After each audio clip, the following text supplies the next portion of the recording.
और मैं ऐसा मानता हूं कि थोड़ा इसको संशोधन कर सकते हैं। प्राणी नहीं, प्राण है ये देश का। और हम ये कहते हैं ना जानवर, जानवर नहीं, जान है इस देश की। भारत को अगर भारत की जान है तो ये गाय है, भारत की प्राण है तो ये गाय है, ये है तो हम हैं। कई बार मैंने लोगों को ये कहते सुना है हम गाय पालते हैं, उनको हाथ जोड़कर कहता हूं कि आप गाय नहीं पालते, गाय आपको पालती है। ये अहंकार मत करिए अपने मन में कि हम गाय पालते हैं। आपके मन में विनम्रता आनी चाहिए कि गाय हमें पालती है। आप क्या पालेंगे जी, वो तो भगवान की है, आपकी हैसियत नहीं उसको पालने की। वो तो भगवान की कोई कृपा हो गई आपके ऊपर जो आपको दे दी उसने। तो ये कृपा आप सब पर हो तो इसके लिए कुछ प्रयास करें। आप बोलेंगे जी क्या करें? सबसे पहला प्रयास कि गाय का कत्ल रुके। गाय का कत्ल रुकने में आप कहेंगे जी हम क्या कर सकते हैं? आप बहुत बड़ा काम कर सकते हैं। वो ये कि आप अपने जीवन में एक संकल्प ले लो कि जी दूध पिएंगे तो गाय का ही पिएंगे। मुझे बाबूजी 3-4 दिन से एक जानकारी दे रहे हैं। एक राधा कृष्ण बजाज जी उनके यहां आया करते थे। राधा कृष्ण बजाज का नाम शायद आपने सुना हो, बहुत बड़े गांधीवादी नेता रहे, विनोबा जी के साथ रहे और आजादी के आंदोलन से इस देश को संभालने और संवारने में लगे रहे। उन्होंने संकल्प ले रखा था जी दूध पीऊंगा तो गाय का ही। तो ये बाबूजी बताते हैं कि इनके घर आते थे तो गाय का ही दूध पीते थे। अब मैं सोचता हूं कि राधा कृष्ण बजाज जैसा संकल्प सब ले लें कि जी दूध पिएंगे तो गाय का ही पिएंगे, पिएंगे ही नहीं भैंस का, पिएंगे नहीं डेयरी का, गाय का ही पिएंगे। तो आप जितने लोग यहां बैठे हैं, अगर आपने ये संकल्प ले लिया कि रोज गाय का ही दूध पिएंगे तो इसी चेन्नई में गाय पालने वालों की लाइन लग जाएगी, आप देखना। क्योंकि मैं बार बार कह रहा हूं आज का मार्केट कंज्यूमर मार्केट है, बायर्स मार्केट है आज की दुनिया में, खरीदने वाले का मार्केट है, बेचने वाले का कुछ नहीं है। जो डिमांड खड़ी करे तो सप्लाई आती है। तो आप सोच लो जी गाय का ही दूध पिएंगे तो गाय के दूध की सप्लाई आएगी। कैसे आएगी? कुछ लोग गाय खरीदेंगे, कुछ गाय पालन करेंगे, कुछ गौशालाएं खोलेंगी, कुछ दूध डेयरियां बनेंगी। फिर आप बोलेंगे जी देशी गाय मिलेगी, मिलेगी क्योंकि 17 करोड़ अभी है, पूरी नहीं कट गई है, 17 करोड़ अभी है, तो मिल जाएगी। और जितनी अच्छी गाय चाहिए उतनी अच्छी मिल जाएगी। आप कहेंगे जी देशी गाय का दूध कम होता है, ज्यादा दूध की गाय भी है, कम दूध की गाय। भगवान ने इस देश में बड़ा बैलेंस बनाया। ये बहुत दिन में मेरे समझ में आया कि जो गाय दूध कम देती है उसके बछड़े मजबूत बैल होते हैं, और जिसका दूध ज्यादा है उसके बछड़े कुछ कमजोर बैल होते हैं। तो कम दूध देने वाली गाय बछड़ों के लिए है, ज्यादा दूध देने वाली गाय आपके लिए है। गाय सबको ध्यान रखती है, तो आप ज्यादा दूध वाली भी गाय ले सकते हैं। इस देश में ऐसी गाय हैं, आप चलो तो मैं दिखाऊं, जो 65 लीटर दूध देती है एक दिन। 65 लीटर। आपको चाहिए तो 1 लाख रुपए की है, महंगी नहीं है। 5 लाख की गाड़ी खरीद लेते हैं आप, 10 लाख की गाड़ी खरीद लेते हैं, 1 लाख की गाय क्या महंगी है। और वो गाय अगर आ गई तो आप देख के दंग रह जाएंगे, क्योंकि मैंने वो हरियाणा में देखी है, पंजाब में देखी है। 65 लीटर दूध है, एक आदमी निकाल नहीं पाता, 3 लगते हैं निकालने। हाँ, क्योंकि कितना निकालेगा।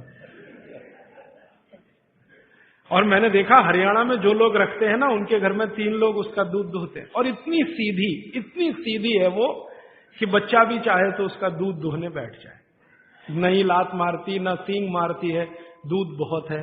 खाना भी थोड़ा अच्छा है उसका, क्योंकि दूध इतना अच्छा है तो खाना भी अच्छा होगा। उसको एक चीज बहुत पसंद है जो आप खिलाएं तो, गन्ना होता है ना, गन्ना, उसके ऊपर का हिस्सा ये खिलाते जाओ, दूध उसका बढ़ता ही रहता, कम नहीं होता। पहली बार मां बनेगी, दूसरी बार दूध बढ़ते ही जाता, गन्ना खिलाते रहो बस उसको सबसे ज्यादा। ऐसी भी गाय इस देश में है जो 65 लीटर दूध देती है, और ऐसी भी गाय है जो 1 लीटर दूध देती है, वो आपके आसपास है। लेकिन 1 लीटर वाली भी तिरस्कार मत करो, क्योंकि वो बछड़े जो देगी वो बैल बनेंगे अच्छे। तो बैल तो चाहिए हमें, क्योंकि ट्रैक्टर से खेती ज्यादा दिन कर नहीं पाएंगे। जो डीजल 100 रुपए लीटर हुआ तो क्या चलाएगा ट्रैक्टर किसान, तो बैल तो चलाना ही पड़ेगा। इसलिए देशी गाय कम दूध वाली, उसको आप तिरस्कार की दृष्टि से मत देखो, उसके बछड़े मजबूत बैल हैं। जो दूध ज्यादा देती है उसके बछड़े कुछ कमजोर होते हैं। मैंने वो करके देखा, कम दूध वाली गाय का बछड़ा बैल बनता है ना, तो 3 टन माने 3000 किलो माल आराम से 40 किलोमीटर तक बिना रुके लेके जाता है। और जो ज्यादा दूध देने वाली गाय है उसका बछड़ा 3 टन माल लेके जाएगा, लेकिन 3 जगह रुकेगा, रेस्ट लेगा, फिर चलेगा। और जो कम दूध वाली गाय का बछड़ा है वो स्पीड बहुत तेज है उसकी दौड़ने में, आप मुकाबला नहीं कर सकते घोड़े का उसके साथ। और जो ज्यादा दूध वाली गाय है उसका बछड़ा होता है बैल, लेकिन धीरे धीरे चलता है। तो हर एक चीज की अपनी अपनी विशेषता है। इस देश में भगवान ने सब कुछ सोच समझ के बनाया। तो आप दूध पीना शुरू करो गाय का, तो गाय की डिमांड बढ़े, तो फिर यहां गौशाला खोले, या पहले से चल रही गौशाला सुधारो। फिर आप बोलेंगे जी रखेंगे कहां?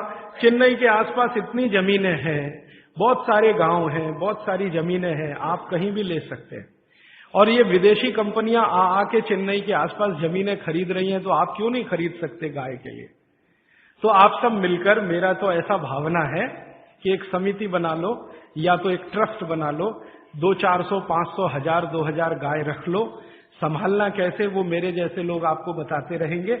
और कोई भी गाय का वारिस हो सकता है। 10-10 हजार रुपए इकट्ठा करो, एक एक गाय आपके नाम से वहां रहे, घास चारा खिलाने वाला और उसकी साथ संभाल करने वाले जितने लोग चाहिए कहीं ना कहीं से मिल जाएंगे। क्योंकि गाय पालन करने के लिए मन में जो भक्ति है ना, वो बहुत लोगों में अभी भी बची हुई है। ऐसे बिहार में मैंने हजारों लोग देखे जो गाय पालन के लिए कहीं भी जाने को तैयार है। उत्तर प्रदेश में है, तो वो आ जाएंगे, आपकी गायों को संभालेंगे। उनको पुण्य चाहिए, मोक्ष चाहिए, आपको दूध चाहिए, दोनों का मेल हो जाएगा। तो पालने वाले भी मिल जाएंगे, गाय भी मिल जाएगी। बस आप तो संकल्प कर लो जी कि हम तो करेंगे। अब आप में से जो भी लोग दानवीर हैं, जो दान देते हैं, मैं कहता हूं गाय के लिए निकालो थोड़ा थोड़ा। और गाय के लिए थोड़ा थोड़ा निकाला तो पूरी व्यवस्था बन जाएगी। मैं तो आपको मेरे छोटे से गांव की जानकारी दे रहा हूं। मैं बहुत छोटे गांव में रहता हूं, सेवाग्राम उसका नाम है, गांधी जी का बसाया हूं। तो गांधी जी का असर अभी तक उस गांव पर है। गांधी जी गाय को बहुत प्रेम करते थे, तो उस गांव के जितने भी किसान हैं वो गाय ही पालते हैं। मैं जिस छोटे से गांव में रहता हूं, उस गांव के आसपास के 40 गांव में 56,000 गाय है। आसपास के 40 गांव में 56,000 गाय। हर दिन 1-1.25 लाख लीटर दूध आता है, और जिसको चाहिए वो चला जाता है। फिर थोड़ा बच जाता है तो उस दूध से बिस्किट बनाते हैं, गाय के दूध का बिस्किट। हमारे यहाँ का खा लें तो आप सारे बिस्किट भूल जाएंगे। फिर वो बच जाता है तो फिर दही बना लेते हैं, दही का मट्ठा, मट्ठे से मक्खन बना लेते हैं, मक्खन से घी भी मिल जाता है। तो घी भी मिलता है वहां पे गाय के दूध का, मक्खन भी मिलता है, मावा मिलता है, मावा माने खोवा, फिर उससे पेड़ा बना लेते हैं, वगैरह वगैरह सब हो रहा है। और जो किसान ये गाय पाल रहे हैं उनके पास जमीन नहीं है ज्यादा, आप ध्यान दो इस बात। किसी के पास 1 एकड़ 2 एकड़, लेकिन सब लखपति है गाय की ताकत से। जमीन ज्यादा नहीं, जितनी है वो गाय के घास चारे के लिए ही पूर्ति है। लेकिन दूध और दूध की दूसरी चीजें जो वो दे रहे हैं, कुछ किसानों को तो ये बात इतनी समझ में आई है कि अब उन्होंने दूध देना बंद किया। वो कहते हैं जी दूध नहीं देंगे, आपको घी चाहिए तो ले लो, घी दे देंगे आपको शुद्ध गाय का, दूध नहीं देंगे। मैंने एक दिन पूछा भैया क्यों? तो उसने कहा ये जो दूध हम दे देते हैं तो हमारे पास कुछ नहीं बचता, जो घी देंगे तो मट्ठा तो बचेगा कम से कम। देखो कितनी इंटेलिजेंसी। वो आदमी यूनिवर्सिटी में नहीं गया, एग्रो इकोनॉमिक्स उसने कभी नहीं पढ़ा। वो कह रहा है कि जो दूध दे दिया तो मेरे पास तो कुछ बचता नहीं है, मैं मट्ठा तो बचा सकता हूं अगर घी दूंगा आपको। मट्ठा मैं पीऊंगा, मेरे बच्चे पिएंगे, बचेगा तो गाय पिएगी, घी आप ले जाओ। तब मुझे समझ में आया कि हमारे देश में कहते थे ना, दूध बेचा नहीं जाता, ऐसा कहते हैं ना पुराने लोग। दूध बेचना पूत बेचने जैसा है, बच्चे को नहीं बेच सकते तो दूध भी नहीं बेच सकते। तो वो शायद कहावत इसलिए बनी होगी कि आप अगर दूध बेचते रहोगे तो कुछ बचेगा नहीं, तो दूध बेचो मत। दूध की बनाओ दही, दही का बनाओ मट्ठा, मट्ठे से निकालो मक्खन, घी बेचो।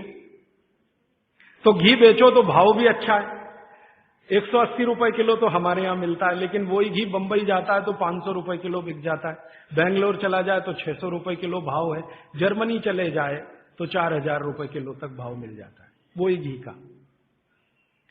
180 से लेके 4000 रुपए किलो तक का रेट है गाय के देशी घी का। जर्मनी, वहां अमेरिका वगैरह वगैरह, उनको भी चाहिए, मिलता नहीं क्योंकि उनके पास देशी गाय नहीं, जर्सी। तो मेरा मानना है गाय का आप थोड़ा पालन, उसका संरक्षण, संवर्धन शुरू कर दो। गौशाला बनाने का काम अगर यहां हो जाए तो आपकी गौशाला को पैसे की तो जरूरत पड़ेगी नहीं, दान के रूप में मैं आपको विनम्रता से कहता हूं, एक गाय जो दूध देती हो, साल की कमाई उसकी 2 लाख रुपए की है और खाने का खर्चा उसका 20,000 रुपए का है। तो 20,000 का खाना खाएगी, 2 लाख की इनकम है। दूध के रूप में, दही के रूप में, घी के रूप में, मक्खन के रूप में, मूत्र के रूप में और गोबर के रूप में, टोटल इनकम 2 लाख की। और जो बूढ़ी हो गई, दूध देना बंद करे तो भी साल की इनकम 1.25 लाख की है, तो भी खर्चा वही 20,000 का है। तो इनपुट कम है, आउटपुट ज्यादा है। इसलिए गाय का बिजनेस भी आप करें, दूध का, गाय से मतलब दूध का, दही का, मक्खन का, घी का, गोबर का, आप शुरू कर दो। मैं आज बोल रहा हूं, 3 साल बाद सरकार बोलेगी इसी बात को कि गोबर गैस प्लांट लगाओ जगह जगह, सिलेंडर में गैस भरो और गाड़ियां चलाओ। डीजल हम ला नहीं सकते, पेट्रोल ला नहीं सकते, 150 रुपए लीटर है। तो इसलिए ये गोमूत्र से शुरू हुई आपके बीच की बात वहां तक पहुंचती है। और आप दूध पियोगे तो गाय बढ़ेगी, मूत्र का उपयोग करो दवा के लिए तो भी गाय बढ़ेगी, गोबर का उपयोग करो खेत में तो भी गाय बढ़ेगी। ये 3 तरीके से गायों को आप बचा सकते हैं और इनकी संख्या लगातार बढ़ा सकते हैं। यहां पर अपने निरंजन भाई हैं, ये और इनकी पत्नी गाय के सेवा में लगे हुए हैं। आपको कभी गोमूत्र की जरूरत हो तो इनसे ले लेना। अब मैं 5 मिनट में खत्म करता हूं कि गोमूत्र से और क्या क्या कर सकते हैं। हाँ, और क्या क्या। बागवती जी कहते हैं आंख के कोई भी रोग, आंख के सभी रोग कफ के रोग हैं जो आंख में हैं। जैसे मोतियाबिंद हुआ, ये कफ का रोग है। कैटरेक्ट जिसको आप अंग्रेजी में कहते हैं, ग्लूकोमा, ग्लूकोमा एक रोग है ना, काला पानी, काला। रेटिनल डिटैचमेंट एक रोग है जिसका तो दुनिया में कुछ भी इलाज ही नहीं है, रेटिनल डिटैचमेंट का ऑपरेशन भी नहीं है, उसका हो भी तो सक्सेस नहीं है। आप अमेरिका चले जाओ और किसी डॉक्टर को कहो रेटिनल डिटैचमेंट का, तो कहेगा ऑपरेशन कर सकता हूं, गारंटी नहीं है विजन आएगा कि नहीं। तो रेटिनल डिटैचमेंट, ग्लूकोमा, कैटरेक्ट। और आंखों में छोटी मोटी बीमारियां बहुत हैं, आंखें लाल होना, आंखों से पानी निकलना, आंखों में जलन होना।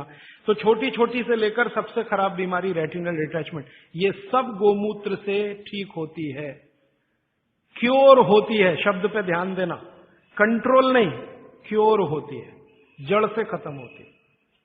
आप बोलेंगे जी क्या करें? बस इतना ही करना है कि देशी गाय का मूत्र कपड़े से छानकर 1-1 बूंद आंख में डालें। आप में से किसी को चश्मा उतारना है अगर अपना, तो जरूर डालें। 3 महीने में आप लगातार डाल के देख लीजिए, नंबर बदल जाएगा और 1.25 महीने में चश्मा उतर जाएगा। ग्लूकोमा बिना ऑपरेशन ठीक होता 4-4.25 महीने में।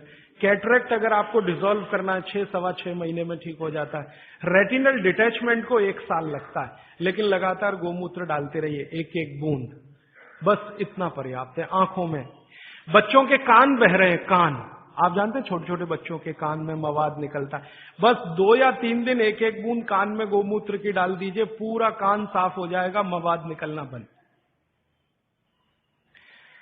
बच्चों की नाक बहुत बहती है, बार बार सर्दी होती है, बार बार जुकाम होता है। बागवती जी कहते हैं कि नाक बह रही हो, सर्दी बहुत हो, जुकाम बहुत हो, तो गोमूत्र तो नहीं कहा उन्होंने, गोघृत कहा। गोघृत माने गाय का घी, 1-1 बूंद नाक में डाल दो बच्चों के। सर्दी जुकाम ऐसे गायब होगा जैसे गधे के सिर से सींग, गाय का घी। अच्छा, आपको नींद नहीं आती, अच्छी नींद लेनी है, बढ़िया नींद लेनी है, डीप स्लीप लेनी है, रात को 1-1 बूंद गाय का घी नाक में डाल के सो जाओ, बहुत गहरी नींद आएगी। आपको खर्राटे बंद करने हैं। बहुत लोगों को खर्राटे आते हैं रात को सोते समय, सोने वाला तो नहीं जानता, पड़ोसी जानता है कि क्या तकलीफ होती है। तो जिनको भी खर्राटे बहुत आते हैं उनके लिए बहुत अच्छी दवा मैं बता के जा रहा हूं। गाय का घी 1-1 बूंद नाक में डाल लो, 3 दिन बाद, चौथे दिन से खर्राटे बिल्कुल बंद हो जाए, स्मूथ एकदम आपकी नींद हो जाए। तो गाय के घी का भी उपयोग है औषधि के रूप में, गोमूत्र का। अब आता हूं, बाल झड़ते हैं बहुत सारी बहनें शिकायत करती हैं बाल झड़ रहे, तो गाय के दूध का दही बनाओ। दही को तांबे के बर्तन में रख दो, 5-6 दिन रखा रहने दो, फिर हरा हरा हो जाएगा। फिर उस दही को बालों में लगाओ, 1 घंटे के बाद बाल धो दो शीकाकाई से, शैम्पू से नहीं, शीकाकाई से। हफ्ते में 4 बार कर सकते हैं, और बाल टूटना 1 ही हफ्ते में बंद हो जाते। एक ही हफ्ते। कई बहनों ने तो मुझे बताया, राजीव भाई हमने तो एक ही बार किया था, उतने में भी बंद हो गए। अच्छा, भविष्य में बाल ना टूटे, अच्छे रहें, दुरुस्त रहें, तंदुरुस्त रहें, तो महीने में एक बार या नहीं तो महीने में 2 बार गाय के मूत्र से बाल धो लो। बहुत अच्छा कंडीशनर है, नेचुरल ऑर्गेनिक कंडीशनर है गाय का मूत्र। तो जैसे आप कंडीशनर यूज करते हैं ना, उसकी जगह गोमूत्र यूज कैसे करें? गाय के मूत्र में थोड़ा पानी मिला देना और जैसे कंडीशनर यूज करते हैं वैसे कर लेना।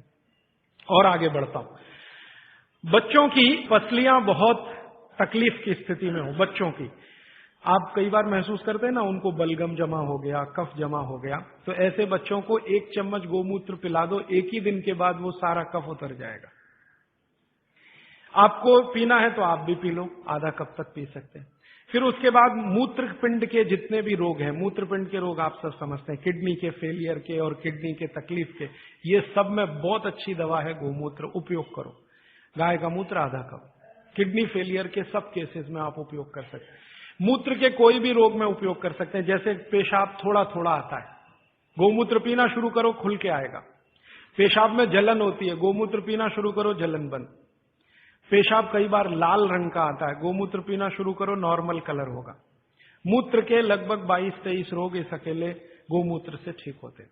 फिर आपको कब्जियत बहुत है, कब्जियत, पेट साफ नहीं हो रहा है, 3 दिन गोमूत्र पी लो, आधा आधा कप, चौथे दिन से एकदम पेट साफ होगा, एकदम पेट साफ। फिर आपके शरीर में 20 रोग हैं, वात के, कफ के, पित्त के, आप उसमें उपयोग कर सकते हैं। पित्त के रोगों के बारे में बागवती जी की एक बात याद रखना कि गोमूत्र पित्त के रोगी जब भी लें तो वो घी का उपयोग ज्यादा करें। पित्त के रोगी आप समझते हैं गैस बन रही है, एसिडिटी, ये लोग अगर गोमूत्र पिए पित्त ठीक करने के लिए तो घी ज्यादा खाएं, बस इतना ही निवेदन है उनका। बाकी वात और कफ वाले तो कुछ भी करें। तो बाल में उपयोगी, शरीर में गोमूत्र की मालिश करो आप, तो आपकी त्वचा पर जितने भी सफेद सफेद धब्बे हैं ना, सब चले जाएं। आंखों के नीचे डार्क सर्किल है, रोज सुबह ऐसे ऐसे गोमूत्र लगा लिया करो, डार्क सर्किल चले जाएंगे आप। खाज हो गई, खुजली हो गई, एक्जिमा हो गया, थोड़ा मालिश कर लो, सब खत्म हो जाए। तो ये गाय का मूत्र अद्भुत है। अब इस गोमूत्र को ज्यादा आज के समय में लोगों ने उपयोग करने के लिए एक टेक्निक डेवलप की है कि प्योर गोमूत्र मिले तो वैसे सबसे अच्छा होता है, लेकिन क्या करते हैं आजकल के गोमूत्र को उबालते हैं तो उसकी वाष्प बनती है, वाष्प को ठंडा करके अर्क बनता है। अर्क तो आप समझते हैं, तो गोमूत्र अर्क भी इस्तेमाल हो रहा है। लेकिन मेरा कहना है कि प्योर मिले तो सबसे अच्छा, नहीं मिले तो अर्क ले सकते, नहीं मिले तो, लेकिन अर्क ज्यादा नहीं लेना। अर्क सूक्ष्म मात्रा में ही लेने के लिए बागभट्ट ने नियम दिया है। वो ये कहते हैं कि अर्क अगर लेना है तो 1 चम्मच पर्याप्त है, मूत्र पीना है तो आधा कप पर्याप्त है, अर्क लेना है तो 1 चम्मच पर्याप्त है। तो अर्क भी ले सकते हैं। अब बहुत लोग अर्क बना रहे हैं गोमूत्र का, आपको जो अच्छा लगे ले सकते हैं। ये निरंजन भाई भी बना रहे हैं, इनसे भी ले सकते हैं, ये यहीं पर इनकी गौशाला चलाते। आप भी गौशाला बनाएं तो उसमें भी अर्क बन सकता है। और अर्क बाजार में 500 रुपए लीटर बिकता है, बड़े बड़े वैद्य खरीदने को तैयार हैं। आप खाली गोमूत्र से अर्क ही बनाना शुरू कर दो, एक गाय 2.5 से 3 लीटर मूत्र देती है, और 100 गाय अगर आपके पास हैं तो साल की इनकम 1 करोड़ की आराम से हो जाएगी, अर्क बेच के ही हो जाएगी। अर्क के बाद जो बचता है ना, जिसको हम कचरा समझते हैं, उससे साबुन बनता है, साबुन, और इतना अद्भुत है वो साबुन कि शरीर के त्वचा रोग खत्म कर देता है। अर्क निकालने के बाद जो बचता है उससे शैम्पू भी बनता है, साबुन भी बनता है, वॉशिंग पाउडर भी बनता है। आपका फर्श साफ करने के लिए वो जो आप फिनाइल वगैरह इस्तेमाल करते हैं ना, ये गोमूत्र अर्क का भी बनता है, फिनाइल। गाय के गोबर से टाइल्स बनना शुरू हो गए इस देश में, टाइल्स समझते हैं, जो छत में लगाते हैं, और वो लगा दो तो टेम्परेचर 5 डिग्री कम कर देता है, टेम्परेचर 5 डिग्री कम कर दे। तो ऐसी अद्भुत गाय भगवान ने हमको दी, प्रकृति ने दी, इसका संरक्षण संवर्धन हम करें, मूत्र का उपयोग करें, गोबर का उपयोग करें, घी का उपयोग करें, दूध का उपयोग करें, और हर चीज उपयोग करेगी तो मांग बढ़ेगी, मांग बढ़ेगी तो गाय आएगी। आप भी गाय रख सकते हैं, भारत में बहुत लोगों ने गाय रखी है, और कई लोग तो ये सुन सुनकर कार बेच के गाय ले आए, स्कूटर बेच के गाय ले आए, मोटरसाइकिल बेच के, क्योंकि वो कहते राजीव भाई आप ही बोलते हो 10 साल के बाद मिलेगा कि नहीं डीजल पेट्रोल, भरोसा नहीं, फिर ये कार करेगी क्या, बैलगाड़ी में लगा के ले जाना पड़ेगा, तो पहले ही गाय ले आओ तो गोबर गैस तो मिल जाएगी, गैस मिल जाएगी तो डीजल ना मिले तो भी कार चल जाएगी, पेट्रोल ना मिले तो भी कार। तो ये सब मैंने आज आपको कहा। भागवत चिकित्सा का एक पूरा चैप्टर इस पर है, गोमूत्र पर, मैंने उसके कुछ सूत्र आपको बताए। आप आज से ही इनका पालन करें अपने जीवन में और सुखी रहें, निरोगी बनाएं। ये जितनी भी बातें मैंने कही हैं ये किताबों में है। गोमूत्र चिकित्सा पर विशेष किताब हमने बनाई है, उसमें भागवत के 64 सूत्र हैं, सब तो नहीं लिए, 64 सूत्र हैं, वो आप चाहें तो ले जा सकते हैं। और वो पुस्तक पर मेरा कॉपीराइट नहीं है, सबको कॉपी करने का राइट है। आप क्या करें, उस पुस्तक को अपने नाम से छपा लें, हमारा नाम निकाल के अपना लिख लें, तो मैं कभी मुकदमा करने नहीं आऊंगा, क्योंकि मैं मानता हूं ये बात जल्दी से जल्दी ज्यादा से ज्यादा लोगों तक पहुंचे। तो हमारा लक्ष्य है गाय बचे और भागवत चिकित्सा में गोमूत्र का उपयोग होने लगे, मेरा लक्ष्य तो वो है। पुस्तक ज्यादा लोगों तक जाएगी तो तभी ये हो पाएगा। और मैं अकेला कितनी छाप छाप के बांटूंगा, मेरी एक लिमिट है, लेकिन सब अगर यही करने लग जाएं तो लिमिट टूटेगी, ज्यादा लोगों तक पहुंचेगा। इस पे सीडी भी बनाई है, पुस्तक भी है, आप चाहें तो ले लें। अभी प्रश्न आपके, आज समय थोड़ा ज्यादा ले लिया मैंने, माफ करिएगा जी। प्रश्न, एक सवाल यह है कि आपने कहा कि गोमूत्र में सबसे ज्यादा कर्क्यूमिन है, लेकिन हल्दी में भी कर्क्यूमिन है। हाँ, वो कल बात करने वाला है। हल्दी की बात कल आएगी। हल्दी में भी बहुत कर्क्यूमिन है और एंटी कैंसरस सारी प्रॉपर्टी हल्दी में है। और दूसरी बात यह है जी कि जैसे त्रिफला चूर्ण है, मेथी है, गोमूत्र है, तो ये क्या क्या चीज सुबह में लोग लें, क्या क्या पिए? हाँ, क्या क्या लें? अच्छा देखिए, ये सवाल बहुत अच्छा है, ये सवाल प्रदीप भाई का बहुत अच्छा है कि इतनी सारी चीजें अब आपके सामने हैं, सवेरे क्या क्या लें। तो मैं आपको एक छोटी निवेदन, ये विनती के रूप में करना चाहता हूं कि 30 तारीख को सुबह मैं एक सेशन करना चाहता हूं आपके साथ इसी भवन में, वो यही प्रश्न का उत्तर देने के लिए, क्योंकि ज्ञान जब बहुत ज्यादा हो जाता है ना, तब हमारे सामने सिलेक्शन की समस्या आती है कि हम क्या क्या करें। अब सवेरे लेने के लिए इतनी चीज हो गई है, तो आप 2 दिन इंतजार कर लें। 30 तारीख का सेशन में इसी के लिए करने वाला हूं कि जितना आपके पास ज्ञान आ गया, अब इसमें से सेलेक्टिव कैसे हो, कौन कौन सी 1, 2, 3 चीजें करें जो आपके लिए पर्याप्त हों, वो मैं आपकी प्रकृति, स्वभाव और चिकित्सा रोग के हिसाब से बताऊंगा। जैसे वात वाले हैं वो क्या क्या कर लें, पित्त वाले हैं वो क्या क्या कर लें, कफ वाले हैं वो क्या क्या कर लें। और ये जो सारा बोला है इसका समअप भी 30 तारीख को सुबह 7 बजे से 9 बजे के इसी सेशन में मैं करूंगा। गाय के बारे में आपने बहुत कुछ बताया, अच्छा है।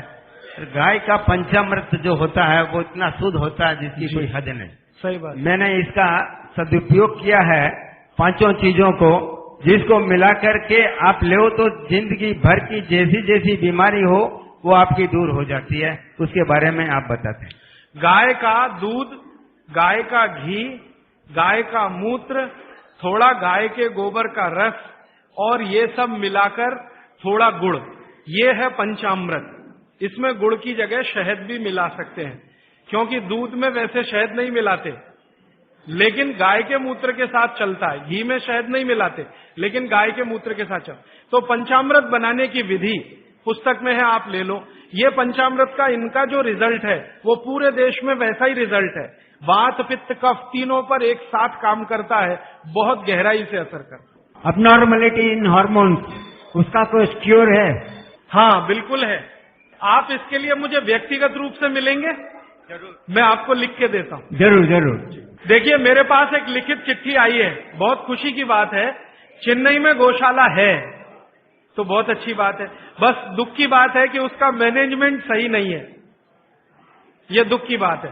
तो आप गौशाला वालों से मिलके उसका कुछ मैनेजमेंट सुधार लो और मेरी तरफ से गारंटी दो कि एक भी गाय घाटे का सौदा नहीं है, दूध दे या ना दे। सेक्रेटरी है, बहुत अच्छा है जी, आप बोलेंगे? इनको माइक दे दीजिए जरा। चेन्नई में पिंजरापोल है जहाँ करीब 250 गाय है। ये सब बुड्ढी गाय है जो दूध नहीं दे रही है, ठीक है। और हम इनका पालन कर रहे हैं। ठीक है। आप जैसे लोग बोलते हैं कि मैनेजमेंट बराबर नहीं है, ये बात नहीं है। वही लोग बोलेंगे या तो उनको दूध नहीं मिल रहा है, अगर वहां आके आप पर्सनली आके देखें तो आपको मालूम पड़ेगा कि मैनेज कैसे किया जाता है।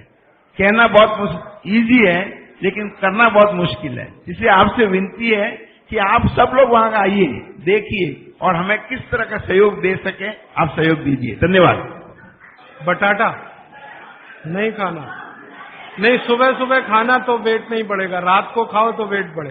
पराठा रात को नहीं खाना, सुबह खाना। आप थोड़ा या तो चूना खा लो, और आज जो बोला है थोड़े दिन या तो गोमूत्र पी लो, एलर्जी सब तरह की ठीक हो। चूना खाने के लिए 1 ग्राम चूना दही में मिला के या मट्ठे में मिला के, छाछ में, नहीं तो पानी में मिला, नहीं दिन में सुबह। गुस्सा नहीं आए, गाय का घी नाक में डालो, गुस्सा नहीं आएगा। गाय का घी नाक में डाल के सोना। एक दिन में अगर आप मेहनत का काम करते हैं, रात को मैं बोल रहा हूं, मेहनत का काम करते हैं, मजदूरी करते हैं, तो 8 घंटे नींद चाहिए। मेहनत करते 8 घंटे, और अगर मेहनत नहीं करते सिर्फ बैठने का काम है तो 6.5 घंटे, 6 से 6.5 घंटे। गोबर गैस, गाय की गौशाला जो होती है ना, जहां गोबर है वहीं पर ये गोबर गैस बनती है, और वहीं से सिलेंडर में भर के हम सबको दे सकते हैं। गोमूत्र वैसे ताजा हो 48 मिनट में पी लेना चाहिए। बोतल में भर के 4-5 दिन तक रखें, कांच की बोतल। बीपी के लिए सबसे अच्छा मेथी दाना, रात को पानी में डाल के, हाँ